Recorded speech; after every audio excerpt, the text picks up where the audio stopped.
Hi everyone, welcome to Inner Fire. Today I'm going to be talking about quite a fascinating topic, and that is how are you going to answer questions that you don't know the answers to? This is very common, right? Of course, we will prepare and do everything that we can, and chances are you're going to be able to answer most of the questions. But in my experiences, there will always be some left-hand questions thrown at you out of the blue that will cut you off guard. So I'm going to give you a framework to think it through, and then hopefully you won't be so stuck during the interview. So first of all, remember, just stay calm, stay very calm. And because nothing worse than, getting stutter and then everything's gonna go downhill afterward. Like say the interview has been going really well for 90% of the time, and then you got stuck on one question, and then you think the entire interview was ruined, but it wasn't. It's only one question. So first of all, take a deep breath, stay calm. So there are 3 different ways that you can handle a question like this. The first one is that if you can still guess the answer, then you don't need to come up with exactly the right answer, but walk them through your thinking process. This is really important. They might not be looking for the exact question. They might be looking to understand how you think. So the common example of this, and I've actually been asked this question during an interview, is how many cup of coffees get sold a day in Singapore, right? They're not actually looking for you to tell them an actual number. You're not a computer, right? But instead they're trying to understand how you think and how you stay calm. So the way to approach this is that tell them upfront. I'd be happy to walk you through my thinking process, and I'm going to make some assumptions about percentages and numbers. These percentages and numbers could be incorrect because I don't have them, on top of my head, but they are easily searchable for online. But mainly the most important thing is I want you to understand how I think. So let's dive into it, right? So tell them that so that they know that this is an exercise for them to understand how you think. And don't trip over the percentages because, like I said, all the assumptions, or in a real world situation when after you get hired, you can always go online, look it up, right? So don't get stuck about the assumptions. So this is how I answer the question.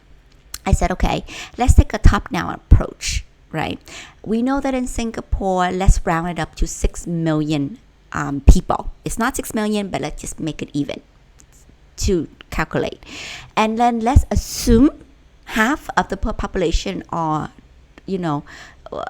drink coffee. Or within the coffee age, people that may be the age of 13 to 72, right? Let's assume half the population drink coffee. So that's 3 million. Now within 3 million, let's assume that only 10% drinks coffee outside. Because the rest of the 90%, they can drink it at home, it's cheaper, or they drink it at work, it's free, right? So only 10% actually buy a cup of coffee outside. And we're going to, assume that it's when they buy it, they only buy 1 cup a day, right? Because some people could buy more, some people buy less. Let's just round it up to 1 cup a day. And so 10% of 3 million, that would be something 300,000, right?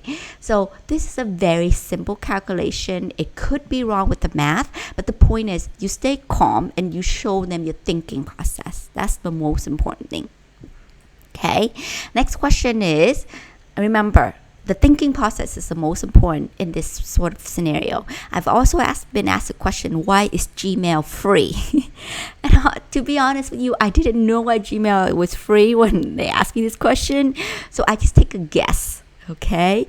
And then so I told them, look, based on my educated guess, Gmail is free because Google can still run ads within Gmail. And then Google also want to collect information about consumer preferences consumer behaviors.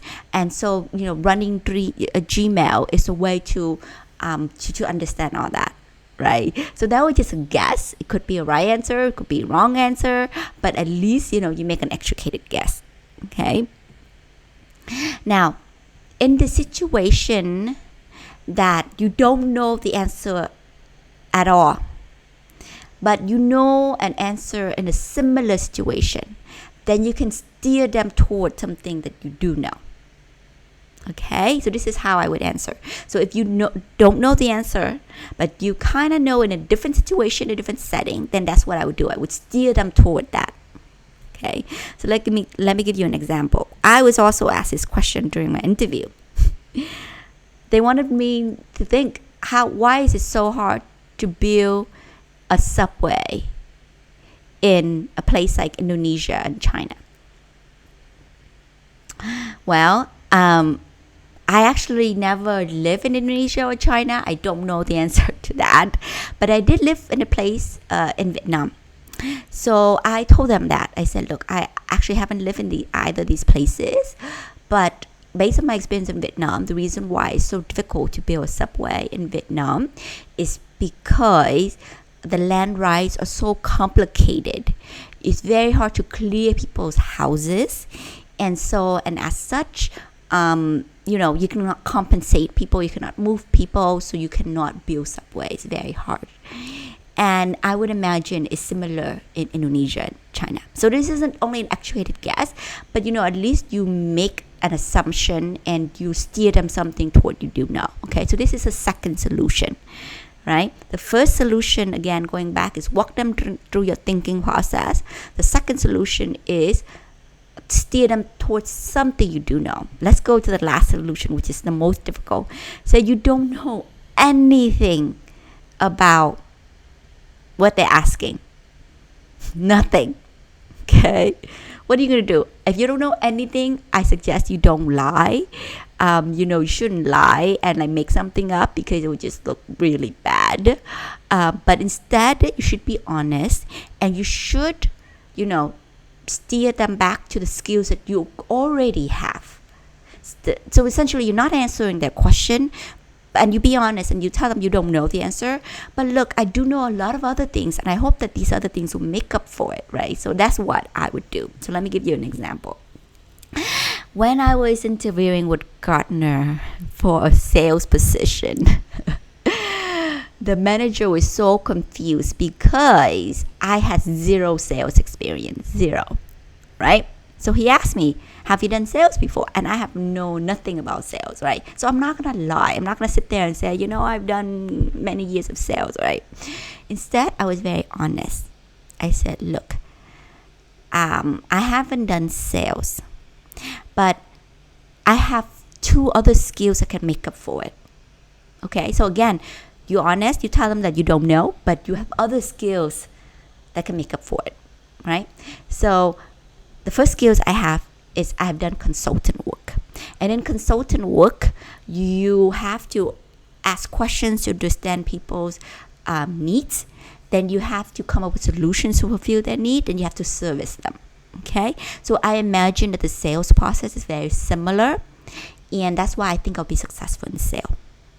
The second skill that I have is that I understand the Vietnamese market inside out. I grew up there, and this position is to cover the Vietnamese market.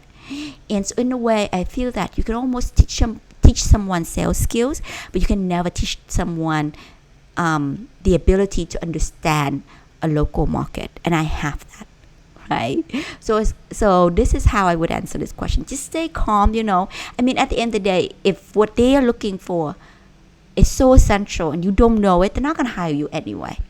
Okay, so don't feel upset. Move on to the next job, right?